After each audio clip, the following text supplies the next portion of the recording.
Ya Allah. Terus bagaimana hubungan dengan anak saya yang sekolah di pesantren, Pak? Ini mau nanya Muhammad sallallahu alaihi wasallam. Terima kasih, Bapak. Perjalanan hidup yang Bismillahirrahmanirrahim. Assalamualaikum warahmatullahi wabarakatuh. Alhamdulillahilladzi anzalal Qur'an wa syara'a shauma fi sahri Ramadan wassalatu wassalamu ala khairil anam Muhammad ibn Abdullah wa ala alihi wa sahbihi wa man walah. Ikhwatul iman, pemirsa Fatwa TV rahimani wa rahimakumullah.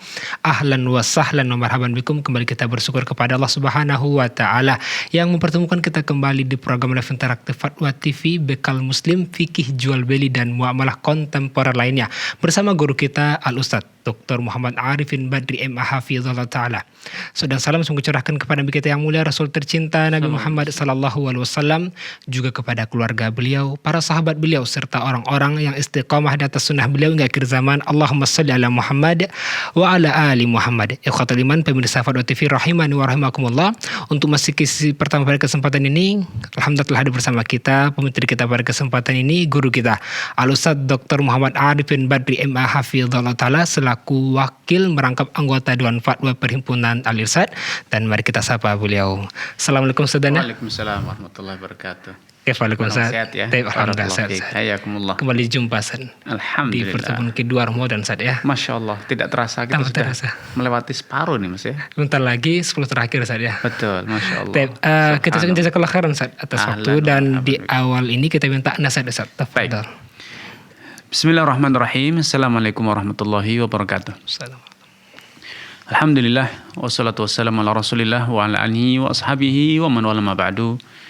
Kaum muslimin, pemirsa Fatwa TV dimanapun Anda berada, Allah subhanahu wa ta'ala mewajibkan puasa Ramadan agar kita betul-betul menjadi orang yang bertakwa.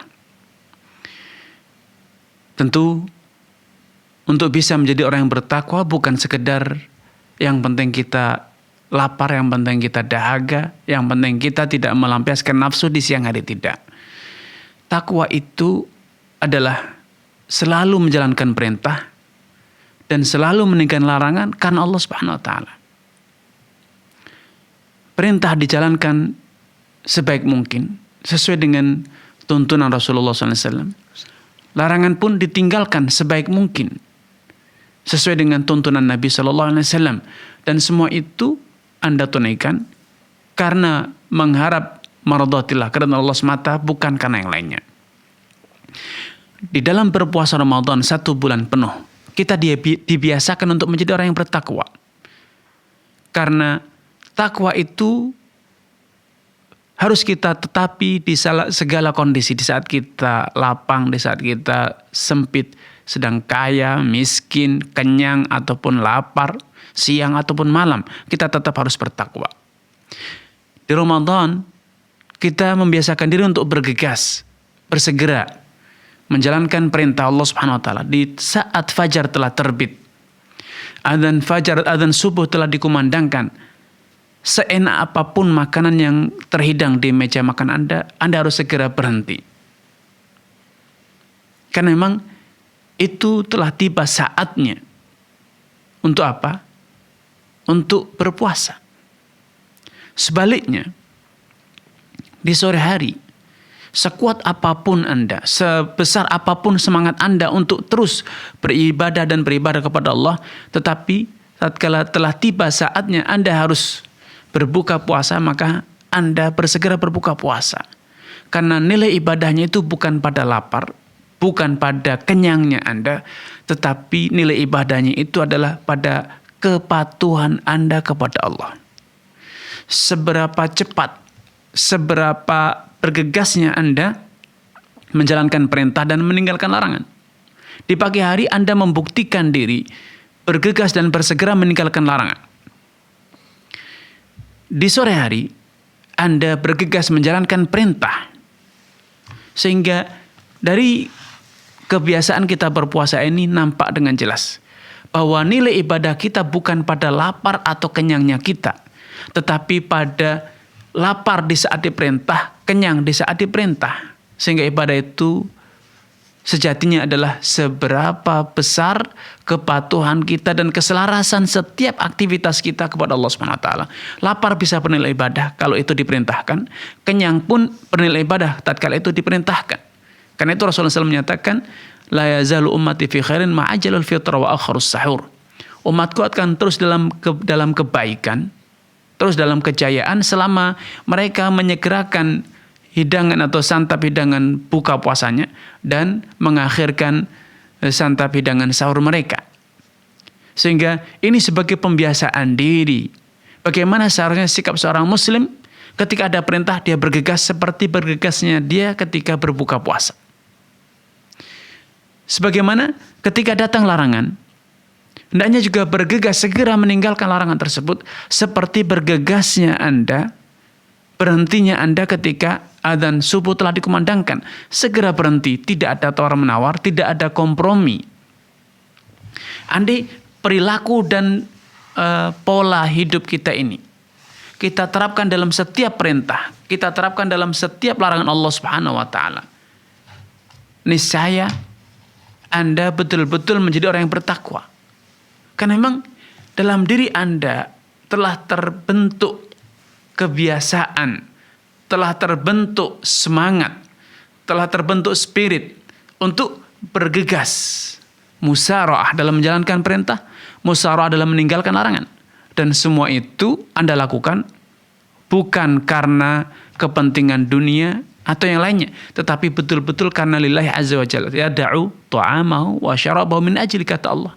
Orang yang berpuasa itu dia meninggalkan makan, minumnya, syahwatnya, semua itu karena dalam rangka menjalankan kepatuhan kepadaku. Inilah takwa yang sejati. Sehingga tidak heran bila Anda betul-betul menjiwai spirit puasa ini dan mengimplementasikan dalam kehidupan sehari-hari Anda, dalam segala urusan Anda pasti akan menjadi orang yang bertakwa. Tidak akan diragukan lagi bahwa Anda betul-betul menjadi orang yang bertakwa. Namun sayang, seringkali kita bergegas meninggalkan larangan itu hanya ketika sahur.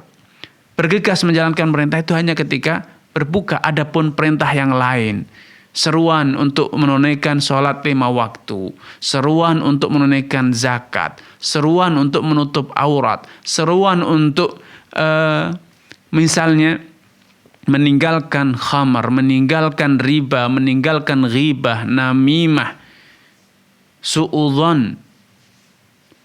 Seringkali kita masih tawar-menawar. Karenanya, mari kita tumbuhkan, mari kita hidupkan semangat Ramadan, semangat berpuasa ini dalam setiap sendi kehidupan kita, agar kita betul-betul menjadi orang yang bertakwa. Wallahu taala alam. Tip masalah jazakallah khairan atas nasihat di pembukaan ini, semoga bermanfaat bagi kita semua, para pemirsa Fadwa TV dan juga para pendengar. Bahwasanya acara live interaktif ini juga dirilis oleh radio yang tergabung di RTVC. Di antaranya Radio Bimbas Yogyakarta, Radio Sahabat Tegal Jawa Tengah, kemudian Radio MDFM Probolinggo, lantas Radio Amuba Pangkal Pinang, Radio Sago FM Sumatera Barat, Radio Gema FM Bontang, Radio Bina AM Bekasi, Radio Tua FM Riau, Madinah Caruban, Dai Tengaran, dan Mas FM Sargan. Jazakumullah khairan. Dan untuk berpartisipasi bisa menaikkan di nomor 0331544087, 0331544087. Baik, sudah pertanyaan masuk, saat kita coba bacakan. Ini dari Ibu Fitriani di DKI Jakarta. Ustadz, seorang janda dengan kekayaan seperti punya beberapa rumah dan ruko, ada juga ruko kontrakan dan punya mobil, apakah berhak menerima bantuan dari pemerintah? Sebab ana lihat banyak yang lebih berkekurangan malah tidak mendapat. Yang kedua, Ustaz, apa boleh dalam transaksi muamalah akad kredit barang si peminjam memberikan berbentuk uang kepada si peminjam dan dia sendiri yang beli barang yang dimaksud? Baik, dari Ibu Fitri ya. Barakallahu fiik wa athabakumullah kepada Ibu Fitri atas kebersamaannya. Semoga Allah SWT menambahkan taufik kepada Anda, keluarga, dan juga seluruh pemirsa Fatwa TV dimanapun Anda berada. Bantuan dari pemerintah ataupun dari lembaga sosial biasanya ada kriteria yang telah ditetapkan. Fakir miskin, anak sekolah, atau misalnya pengusaha, UMKM misalnya, unit usaha masyarakat skala kecil dan menengah, atau kriteria-kriteria yang lainnya, maka ikutilah kriteria tersebut. Siapapun yang memenuhi kriteria tersebut dalam kondisi apapun, maka dia berhak, karena memang dia memenuhi kriteria yang berhak menerima. Sehingga kalau memang kriterianya itu adalah janda, maka walaupun dia kaya raya dia berhak. Tetapi kalau kriteria yang menerima bantuan itu adalah miskin, maka walaupun janda, walaupun yatim, kalau memang dia punya aset, dia punya kekayaan, apalagi punya penghasilan yang sangat cukup untuk memenuhi kebutuhannya, maka dia tidak berhak. Karena dia tidak memenuhi kriteria. Ya. Untuk pertanyaan yang kedua, menghutangkan barang atau menghutangkan uang dengan bunga, misalnya menghutangkan 100 juta kembali 110, maka ini riba. Atau menghutangkan 10 kilo beras kembali 12 kilo, itu adalah riba. Menghutangkan 10 unit motor dan kembali 11 unit motor, itu adalah riba. Tetapi menjual motor dengan harga yang berbeda antara harga tunai dengan harga kredit. Ketika Anda seorang penjual, seorang pedagang motor, baik motor bekas ataupun motor baru, misalnya, harga normalnya, harga tunainya adalah 20 juta. Kemudian karena customer membelinya dengan cicilan dalam tenggat waktu misalnya 1 tahun, maka Anda tidak menjual kepadanya sebesar 20 juta, tetapi menjualnya sebesar 25 juta. Maka jual beli semacam ini boleh. Karena ini adalah harga jual beli. Dan tentu namanya jual beli, penjual mengharapkan untuk mendapatkan keuntungan, dan itu halal, legal secara syariat. Akan tapi tidak boleh ada denda keterlambatan. Ya, tidak boleh ada denda keterlambatan. Sebagaimana harga tunai pun, Anda boleh jual harga tunai dengan harga yang variatif. Kepada Pak Ahmad Anda jual 20 juta, kepada Pak Umar Anda jual 22, kepada Pak Ali Anda jual 19 juta. Sesuai dengan yang Anda suka. Selama itu dilakukan dengan sukarela, tanpa ada penipuan, tanpa ada upaya untuk mengelabuhi, betul-betul dilakukan dengan suka sama suka. Karena bisa jadi yang datang membeli itu kawan Anda beri diskon. Ada lagi yang membeli dengan harga grosir, dia beli bukan hanya 1 unit, dia beli banyak, maka mendapatkan harga yang murah. Ada lagi orang yang memang orang asing, Anda tidak kenal, Anda beli harga normal. Adanya selisih harga tunai saja itu boleh. Demikian pula antara harga tunai dengan harga non tunai. Allah Ta'ala. Terima kasih jazakallah khairan atas jawaban penjelasannya. Demikian yang bertanya, semoga bisa dipahami. Kita bacakan soal yang berikutnya. Saat ini dari Bapak Syahban Mahyuddin di Jawa Barat, Kabupaten Bogor. Assalamualaikum Ustaz, mohon jawabannya. Saya ditawari teman kerjasama usaha jual madu dengan sistem bagi hasil yang sudah ditetapkan di awal. Saya dapat hasil 70.000 per bulan per paket. Satu paket modalnya 450.000. Hanya saya ragu bagi hasil ini apakah sesuai syarat syariat atau Islam atau tidak, Ustaz? Ya. Bapak Mahyuddin. Barakallahu fiik wa athabakumullah kepada Pak Mahyuddin di Bogor ya. Semoga Allah SWT menambahkan taufik kepada Anda, keluarga, dan juga seluruh pemirsa Fatwa TV dan penyimak radio dimanapun Anda berada. Dalam skema investasi permodalan dalam Islam, pola dan tata cara bagi hasilnya itu adalah persentase dari keuntungan real. Bukan asumsi keuntungan, bukan juga nominal modal. Sehingga tidak boleh ada pembagian hasil dengan 10% dari modal atau 20% dari modal. Tetapi persentasenya itu berapapun besarnya, 10% dari keuntungan real atau 70% dari keuntungan real. Dengan demikian, bila keuntungan itu belum bisa didapat karena memang madunya belum laku atau pembayarannya belum lunas oleh customer karena dijual dengan harga kredit, maka belum ada keuntungan. Atau kalaupun bagi untung, maka ya keuntungannya belum penuh karena belum semua keuntungan dapat dibukukan karena masih ada yang terhutang. Ya, masih ada yang terhutang. Apalagi kalau ternyata ada layanan retur, pengembalian, ada yang komplain. Maka selama masih ada peluang untuk retur pengembalian barang, karena memang Anda memberi garansi bahwa selama sekian hari boleh dikembalikan, maka belum boleh ada pembagian hasil, pembagian keuntungan karena belum dapat dipastikan berapa keuntungan yang berhasil dibukukan karena masih ada peluang pembatalan barang dari pembeli.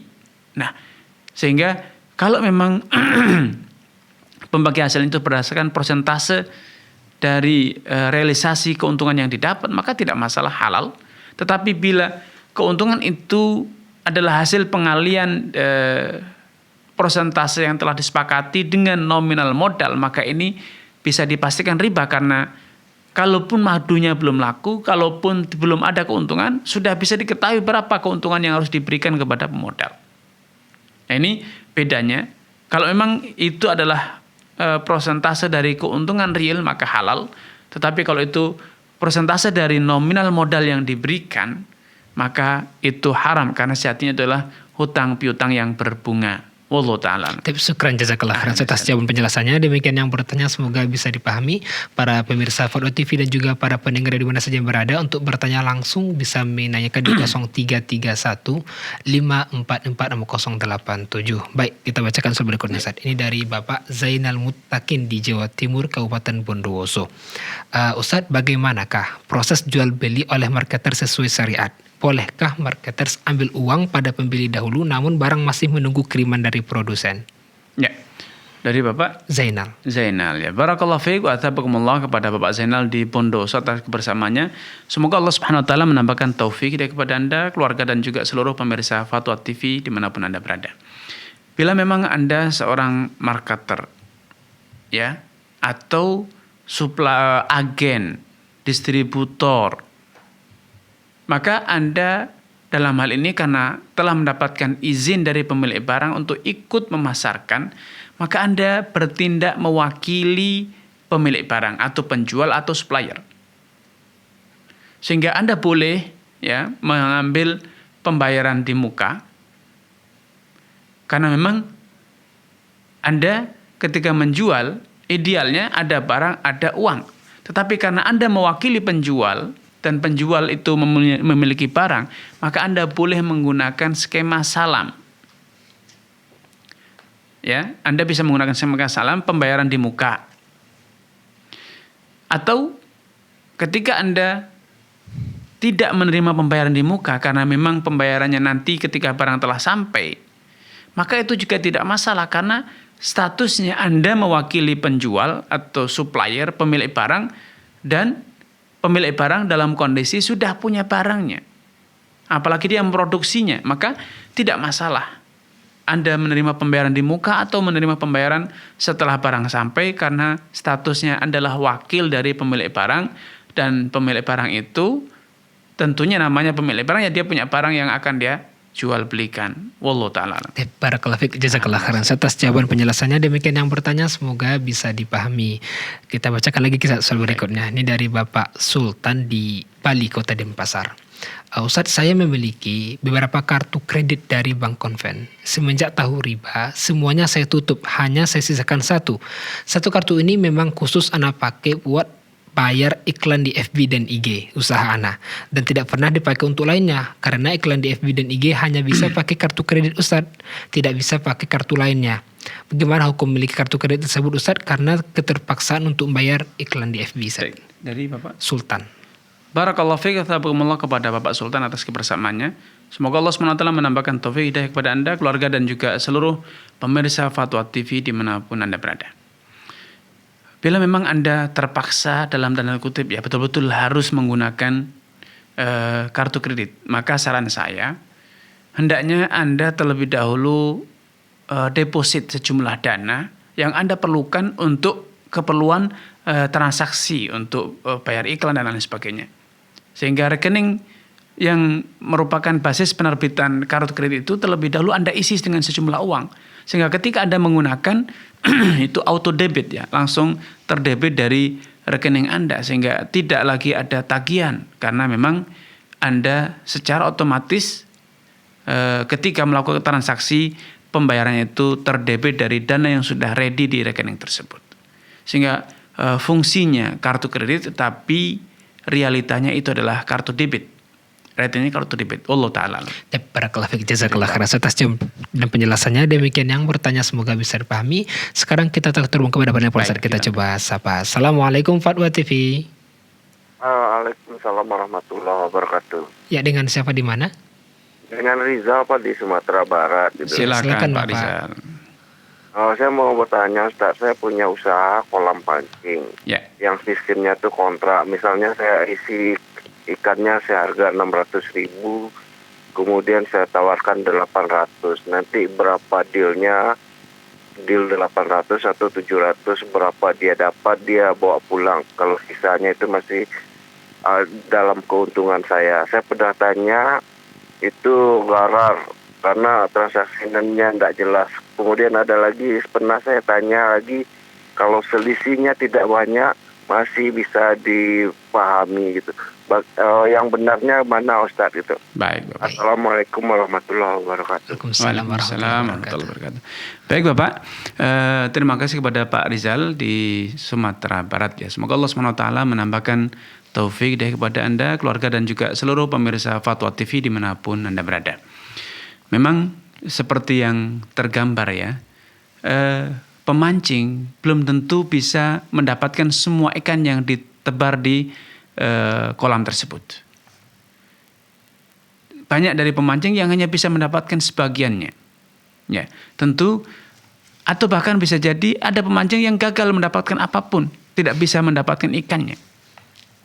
Nah, kalau memang faktanya seperti ini, maka betul seperti yang Bapak sebutkan ada unsur ghorornya.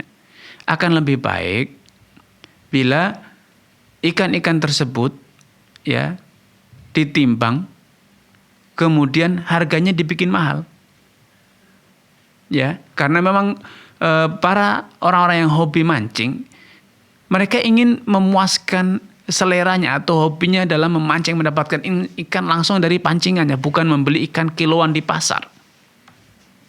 Sehingga akan lebih baik bila masuk ke kolam pancingnya itu free, tetapi ketika mendapatkan ikan ditimbang. Kalau harga normalnya ikan itu misalnya 1 kilo 30.000, Bapak bisa jual dengan harga 40.000. Sehingga hobi mancingnya tersalurkan, Bapak juga bisa mendapatkan keuntungan. Ya. Sehingga dengan demikian tidak ada unsur gharar. Ketika ada pemancing yang tidak dapat apa-apa, ya dia tidak bayar. Dia hanya sewa alat pancing saja, beli peletnya, beli pakannya, umpannya. Tapi ketika ada yang dapat banyak, maka dia akan membayar lebih. Kalau dia dapat sedikit, maka dia akan bayar sedikit sesuai dengan apa yang didapat.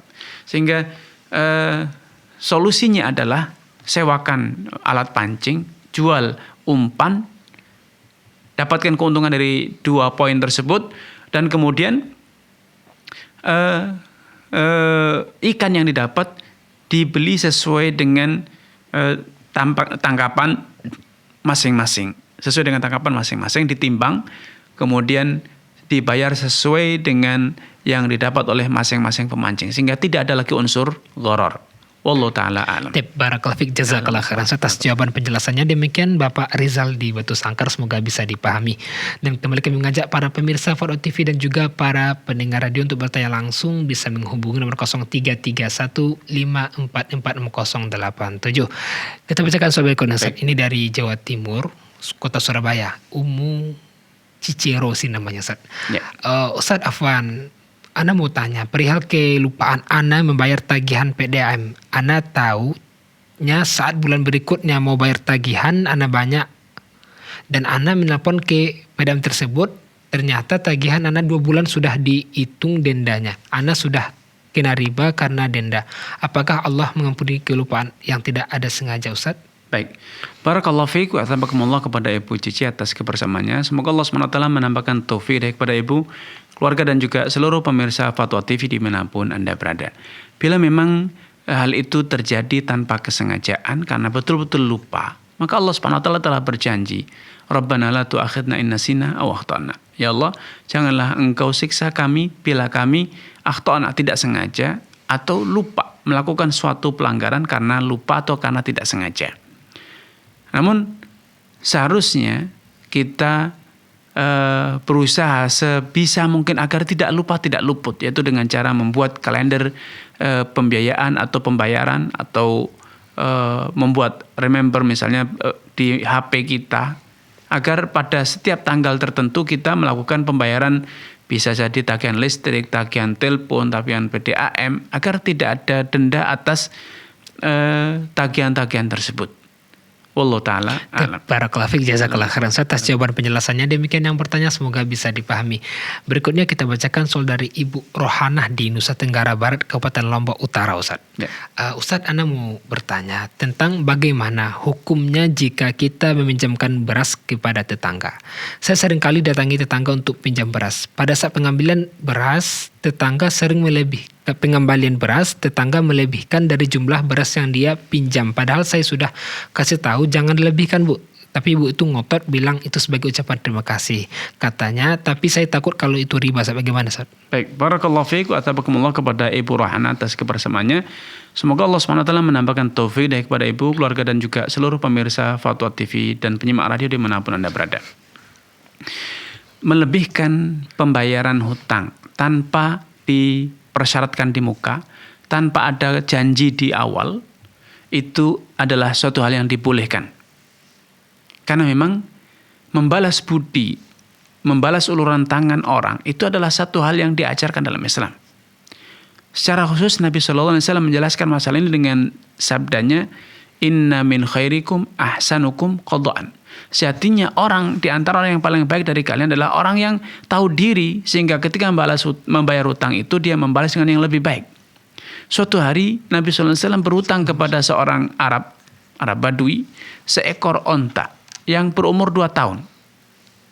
Ya, seekor onta yang berumur 2 tahun. Ketika jatuh tempo, si Badui tersebut menagih, Nabi SAW dalam kondisi belum memiliki onta yang berumur 2 tahun. Yang beliau miliki adalah onta-onta yang sudah lebih besar, lebih dewasa, itu berumur 4 tahun dan mendekati 5 tahun. Dan onta-onta yang sangat bagus. Maka Nabi SAW perintahkan Abu Rafi' radhiyallahu ta'ala anhu untuk membayar hutang Nabi dengan onta yang lebih besar tersebut. Ya a'tuhu bakrahu fa inna min khairikum ahsanukum qada'an. Tidak apa-apa, bayarkan onta yang sudah berumur 4 tahun itu kepada dia, walaupun utang saya hanya seekor onta yang berumur 2 tahun. Karena sejatinya orang yang paling baik, atau di antara orang yang paling baik dari kalian adalah orang yang paling baik ketika membayar tagihan hutang. Wallahu ta'ala alam. Barakallahu fiik, jazakallah khairan atas penjelasannya. Demikian yang bertanya, semoga bisa dipahami. Dan kembali mengajak para pemirsa dan juga para pendengar radio untuk bertanya langsung di 0331544087. Dan sudah terhubung, saat kita coba angkat penelpon. Assalamualaikum Fatwa TV. Assalamualaikum Fatwa TV. Assalamualaikum warahmatullahi wabarakatuh, Ustaz. Ya, dengan Bapak siapa di mana? Musri, Bukit Tinggi, Ustaz. Silakan Bapak. Musri. Barat, ya. Saya mau tanya bagaimana menghitung zakat mal, Ustaz. Baik. Saya punya kedai kontrak. Saya punya rumah, ada mobil 1. Apanya yang dihitung, Ustaz? Apa modal semuanya atau cuman keuntungan setelah dikeluarkan biaya karyawan, biaya listrik, biaya apa? Saya nggak ngerti, Ustaz. Kemudian bolehkah saya membayar zakat kepada saudara yang benar-benar membutuhkan itu karena ya hidupnya susah gitu. Baik Bapak. Terima kasih Bapak. Sudah cukup? Ya itu aja, Ustaz. Baik Pak Muslim. Allahu wabarakatuh. Waalaikumsalam. Baik, barakallahu fiikum wa athabakumullah kepada Pak Muslim di Bukit Tinggi atas kebersamaannya. Semoga Allah SWT menambahkan taufik dari kepada Pak Muslim, keluarga, dan juga seluruh pemirsa Fatwa TV dan penyimak radio dimanapun Anda berada. Dalam hal zakat mal, kalau harta yang kita miliki adalah harta-harta yang disewakan, seperti ruko, seperti kedai yang disewakan, hotel, yang kita mendapatkan uangnya itu dengan cara menjual jasa atau hak guna. Ya, punya kendaraan untuk angkutan umum, maka yang dizakati adalah hasilnya, uang sewanya. Ketika uang sewa itu terkumpul 1 nisab dan telah berlalu 1 tahun, maka wajib dizakati. Adapun aset-aset yang digunakan untuk usaha itu yang disewakan, mobil yang disewakan, mobil untuk angkutan, hotel, fisik gedungnya itu tidak dizakati, tidak dinilai. Ya, yang dizakati adalah hasil dari uang sewa tersebut. Nah, kemudian hasilnya dikalikan 2,5%, maka hasil dari pengalian 2,5% itulah zakat yang harus kita keluarkan. Untuk menyalurkannya, maka salurkan kepada orang-orang yang Allah sebutkan dalam surat At-Taubah, innamas shadaqatu lil fuqara wal masakin. Artinya sedekah atau zakat itu diberikan kepada fakir, miskin, hamil dan selanjutnya. Dan orang yang paling berhak, kalau memang kita punya banyak sekian orang miskin di sekitar kita, yang paling berhak adalah orang yang dekat, ada hubungan kerabat dengan kita, saudara, ada hubungan dengan kita, ada karena tetangga, dekat rumah, atau orang yang kita kenal, sahabat. Sehingga zakat kita ini berfungsi 2. Selain zakat yang kita tunaikan sebagai kewajiban, itu juga menyambung silaturahmi, berbuat baik kepada tetangga, yang itu akan melipat gandakan pahala kita biidznillah azza wajal. Wallahu taala. Barakallahu fik, jazakallahu khairan atas jawaban penjelasannya. Demikian Bapak Muslim di Bukit Tinggi, semoga bisa dipahami. Baik, kita bacakan berikutnya Ustaz, sambil nunggu telepon yang masuk. Ini dari hamba Allah di Kabupaten Bekasi, Jawa Barat. Ustaz, apabila saya belanja di marketplace, deposit uang ke marketplace tersebut langsung dipakai belanja dan dapat untung gratis ongkir, apakah itu termasuk riba? Dan apabila belanja di marketplace tersebut ingin mendapat gratis ongkir dengan syarat belanja 120 ke penjual, sedangkan harganya 56.000, perjanjian dengan penjual, sisa 64.000 dikembalikan ke rekening pembeli, apakah termasuk riba juga? Baik. Barakallahu fiik wa athabakumullah kepada hamba Allah. Ya, kepada hamba Allah, semoga Allah SWT menampakkan taufik hidayah kepada Anda, keluarga, dan juga seluruh pemirsa Fatwa TV dimanapun Anda berada. Ketika kita deposit atau top up di rekening di marketplace atau dompet virtual kita, kemudian karena kita memiliki saldo di top up kita atau rekening kita, kemudian kita mendapatkan potongan harga atau bebas ongkos kirim atau bonus karena adanya saldo di rekening kita, ini adalah bentuk riba. Ya, seperti halnya ketika kita berbelanja di supermarket yang sudah bekerja sama dengan salah satu perbankan. Seringkali kita dapatkan tulisan pengguna kartu bank tertentu, bank A misalnya, akan mendapatkan potongan harga spesial 5% atau 10%. Ini adalah riba. Karena Rasulullah SAW bersabda, kullu qardin jaranafan fahuwa riba. Setiap piutang yang mendatangkan keuntungan, maka itu adalah riba. Dan potongan harga tersebut, bebas ongkos kirim tersebut diberikan gara-gara kita memiliki saldo. Gara-gara kita memiliki saldo, maka itu adalah riba. Adapun kriteria tadi bahwa bagi yang memiliki atau pembeliannya melampaui nilai tertentu, maka dia akan mendapatkan potongan harga, maka ini tidak masalah karena itu bonus biasa. Tetapi kalau itu dikaitkan dengan nominal saldo yang kita miliki, maka itu riba. Nah, yang kedua, kalau itu adalah rekayasa, alias kita transaksinya belinya 2. Syaratnya beli 2 baru bisa mendapatkan diskon atau bonus, yaitu yang ketiganya gratis. Tapi kita ternyata rekayasa, ya. Merekayasa, sebetulnya kita telah hubungan di luar marketplace. Sebetulnya kita beli 1, nanti akan dikirim tetap 1, tetapi transaksinya 2, sehingga dananya dikembalikan. Maka ini adalah penipuan dan itu tidak boleh secara hukum. Wallahu ta'ala a'lam. Barakallahu fik, jazakallahu khairan atas jawaban penjelasannya. Demikian yang bertanya, semoga bisa dipahami. Sekarang kita terhubung kepada penelpon, kita coba sapa. Assalamualaikum Fatwa TV. Assalamualaikum Fatwa TV. Halo, Assalamualaikum Fatwa TV. Assalamualaikum Fatwa TV.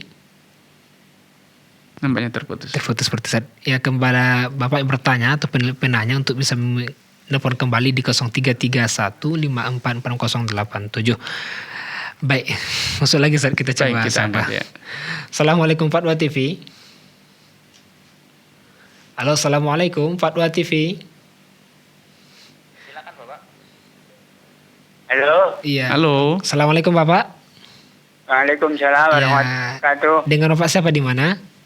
Pak Nono. Silakan Pak Nono. Ustadz, kami mau tanya Ustadz. Iya, Ya. silakan Bapak.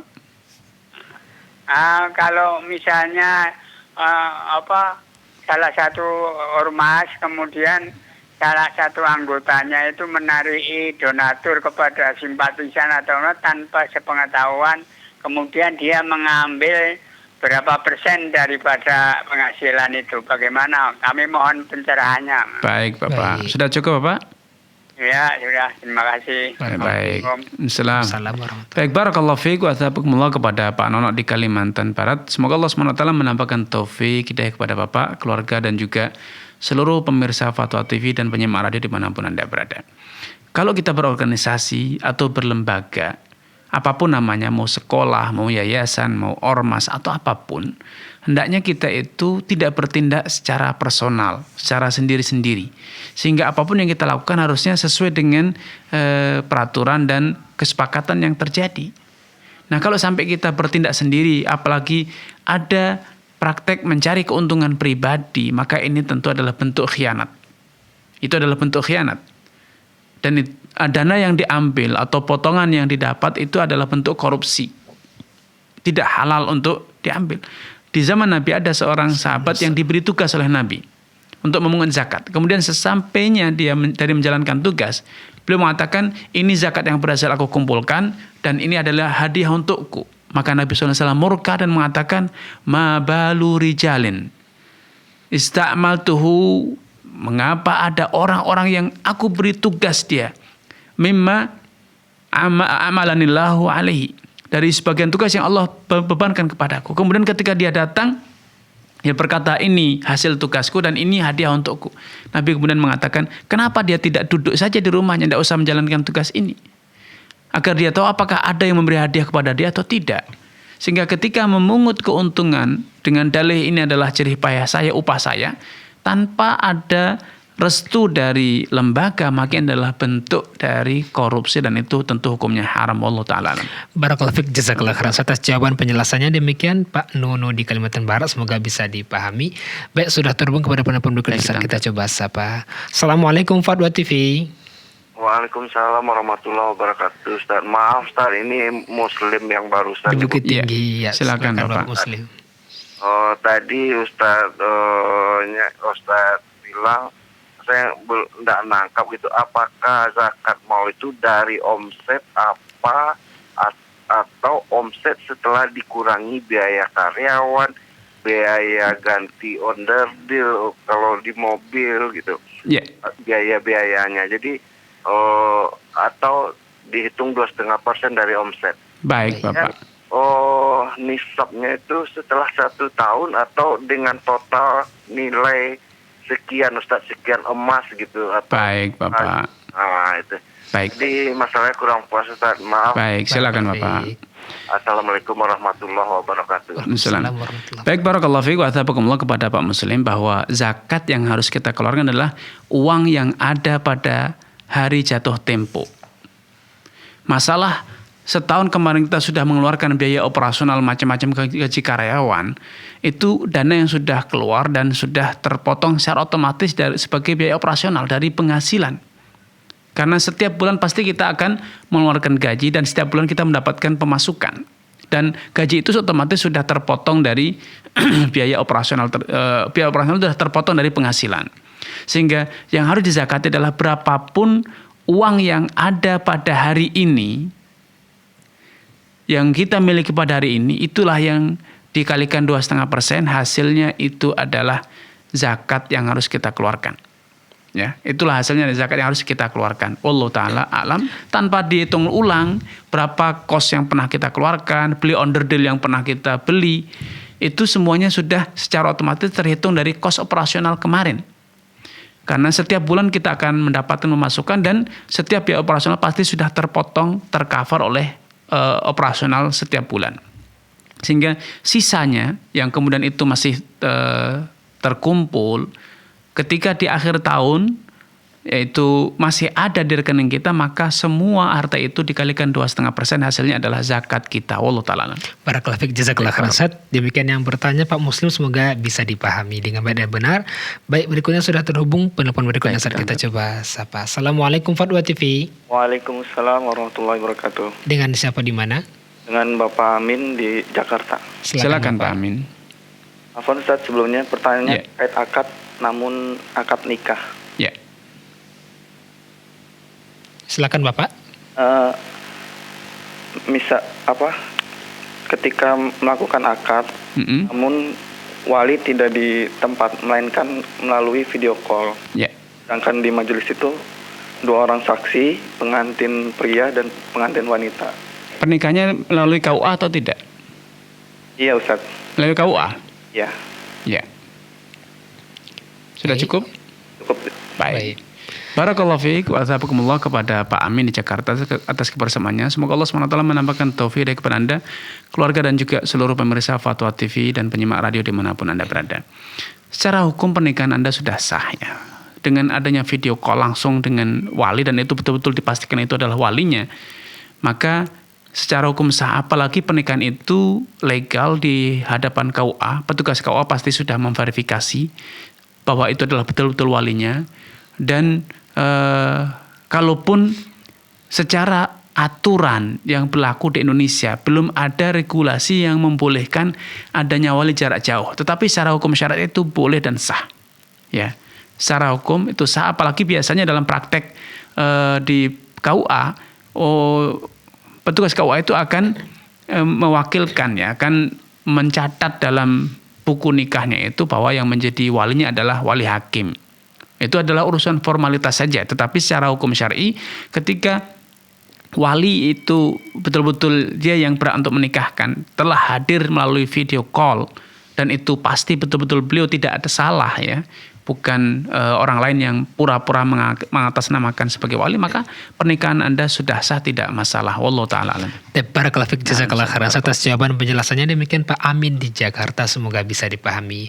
Baik, saudara penelpon berikutnya Ustaz, kita coba sapa. Belum Ustaz, kita tunggu dan sambil membaca pertanyaan yang telah masuk Ustaz. Ini dari saudara Abdullah di Kota Makassar, Sulawesi Selatan. Ustaz, saya pernah dipenjara yang terkait dengan pekerjaan saya sewaktu menjadi karyawan bank. Ya. 4 tahun yang lalu, tapi sudah terhubung penelpon, kita coba sapa Ustaz. Assalamualaikum Fatwa TV. Ya, waalaikumsalam warahmatullahi wabarakatuh. Iya, dengan siapa di mana? Dengan hamba Allah di Jawa Barat. Baik, silakan Bapak. Ustaz, mau tanya tentang zakat mal tadi, Ustaz. Baik. Saya punya usaha catering. Ya. Punya usaha catering itu tahun sebelum sudah mengeluarkan zakatnya Ya. 5%. Nah, tahun ini akan jatuh lagi pada saat di bulan April Ya. 27. Cuman uang yang hasil uang itu kami belum terima dari pembayaran Klien. satu lembaga. Mm-mm. Belum terima. Jadi tidak ada saldo gitu, Ustaz. Ya. Nah, kan itu harus dibayarkan setelah nisab dan haul setahun dan di sebesar harga emas gitu, Ustaz ya. Betul. Nah, bagaimana tuh saat uangnya kami belum pegang, tapi Baik. uang nilainya kami sudah tahu berapa itu, tapi belum dibayarkan, Ustaz. Bagaimana, Ustaz ya? Baik. Apa ditunda pembayarannya atau tidak? Baik, sudah cukup Bapak? Ke-6, Ustaz ya. Baik. Assalamualaikum. Waalaikumsalam. Baik, barakallahu fiik wa taqabbalallah kepada Bapak yang telah bertanya tadi. Semoga Allah SWT menampakkan taufik kepada beliau, keluarga dan juga seluruh pemirsa dan penyimak radio dimanapun Anda berada. Para ulama telah membicarakan tema ini, yaitu piutang yang belum dibayar namun sudah jatuh haulnya, sudah jatuh haul zakatnya, tapi karena belum dibayar, tetapi sebetulnya yang pihak berhutang adalah yang pihak kooperatif. Pihak yang kooperatif dia akan membayar setelah jatuh tempo, atau memang dia minta ditangguhkan.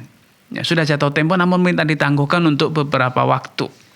maka memang kita tetap wajib untuk membayar zakat karena memang statusnya piutang tersebut adalah harta kita. Statusnya kita punya harta, statusnya kita miliki harta yang telah mencapai 1 nisab sehingga wajib dizakati. Akan tapi karena kita belum memegang uangnya, maka para ulama memberikan keringanan bahwa boleh dibayarkan ketika si pihak yang berhutang ya membayar hutangnya. Ya, itu boleh ditunda sampai betul-betul uang itu terbayar karena memang kita belum megang uangnya dan kita juga tadi dikatakan belum punya saldo. Wallahu taala alam. Barakallahu fiik, jazakallahu khairan atas penjelasannya. Demikian yang bertanya, semoga bisa dipahami. Baik, kita bacakan soal yang tertunda tadi dari saudara Abdullah di Kota Makassar. Ustaz, saya pernah dipenjara terkait dengan pekerjaan saya sewaktu menjadi karyawan bank 4 tahun yang lalu. Soal terhubung kembali, Ustaz, kita angkat dulu, Ustaz, kita dahulukan penelpon. Assalamualaikum Fatwa TV. Waalaikumsalam warahmatullahi wabarakatuh. Baru ibu, Ustaz, tadi bapak semua. Silakan ibu, siapa di mana?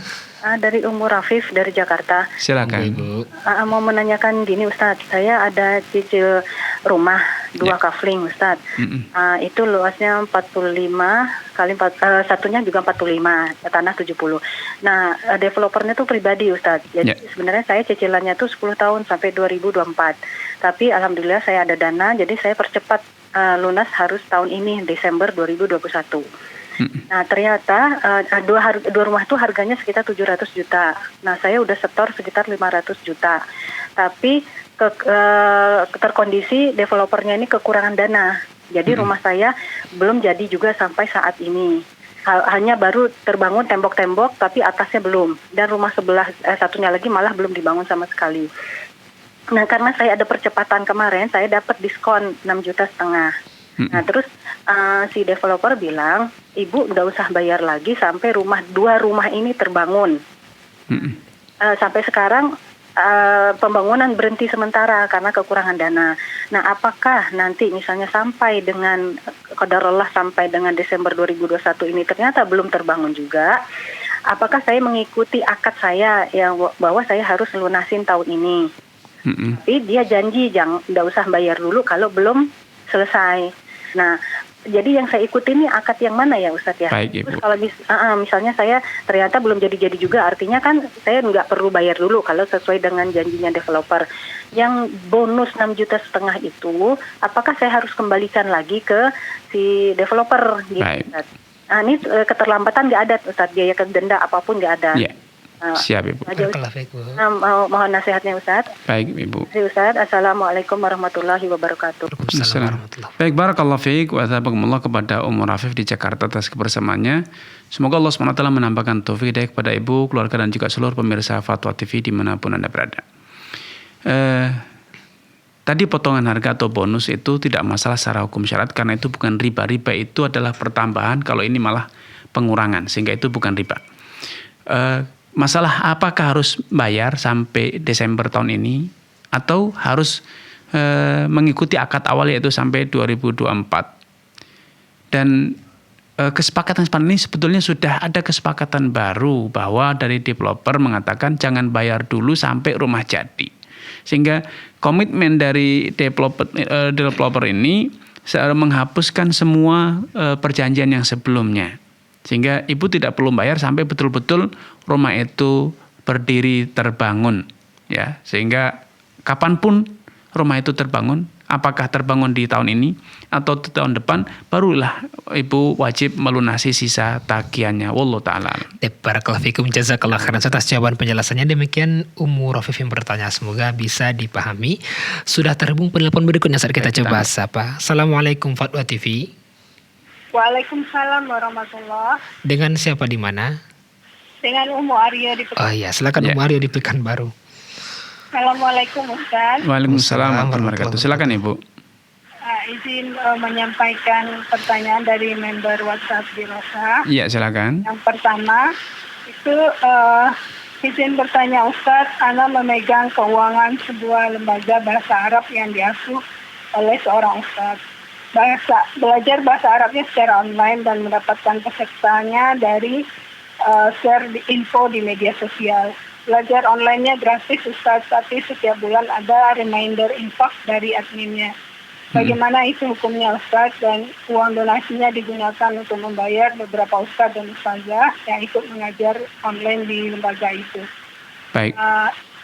Pertanyaan yang kedua Ustaz, Fulan merupakan seperti manajer gitu Ustaz, seorang Ustaz.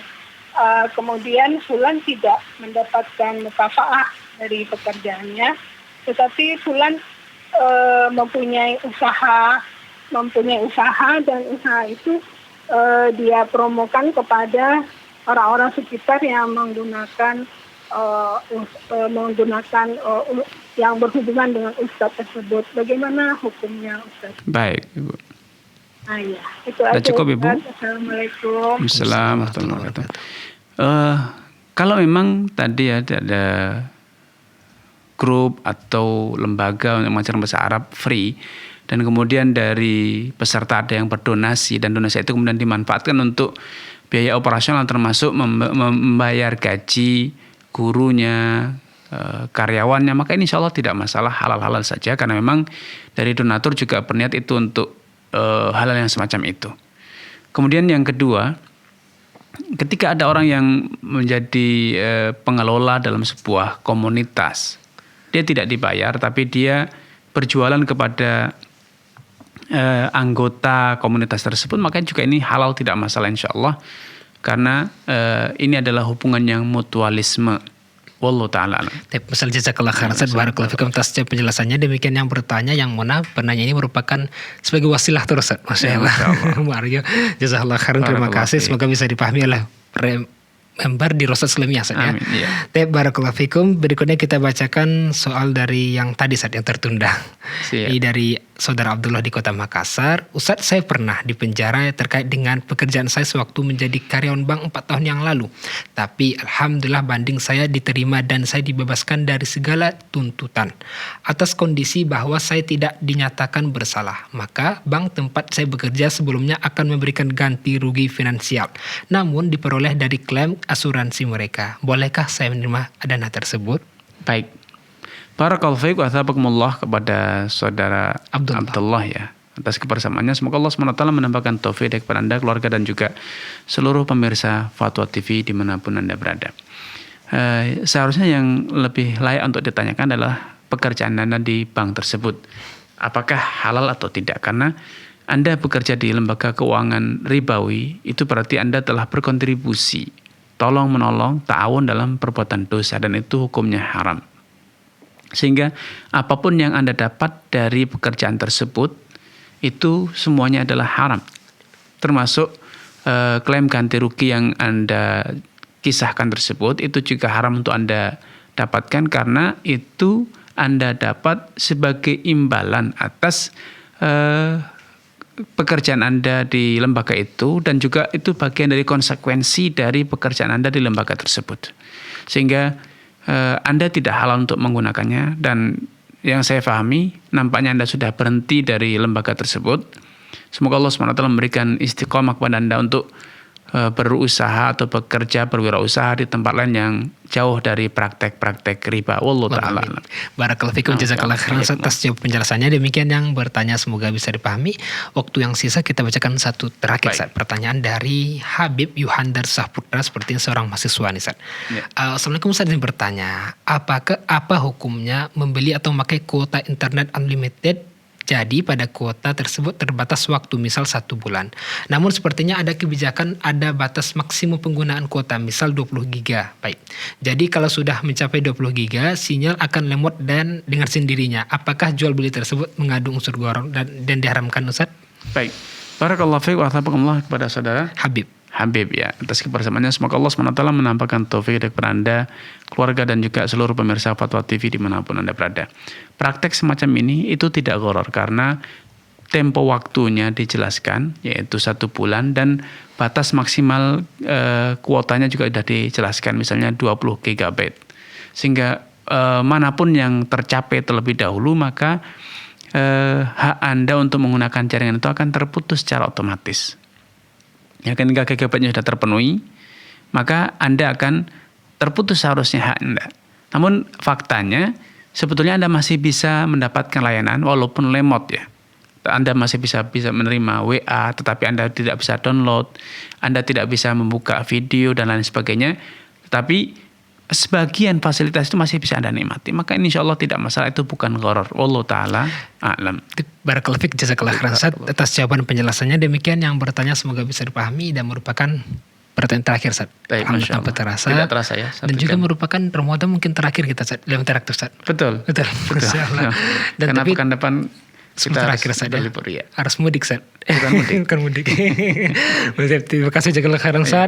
Dan semoga ketemu kembali insyaallah habis lebaran Ustaz. Dan para pemirsa Fatwa TV tersaksikan acara semua program Fatwa TV tentunya. Dan untuk mendapatkan informasi kegiatan Dewan Fatwa Perhimpunan Al-Irsad dapat Anda akses di website www.dewanfatwa.com. Syukran jazakumullah khairan atas kebersamaan semua. Kita tutup dengan baca doa kafaratul majlis. Subhanakallahumma bihamdika asyhadu an la ilaha illa anta astaghfiruka wa atubu ilaika. Wassalamualaikum warahmatullahi wabarakatuh. Ya Allah. Terus bagaimana hubungan dengan anak saya yang sekolah pesantren? Ini mau nanya Terima kasih Bapak. perjalanan hidup yang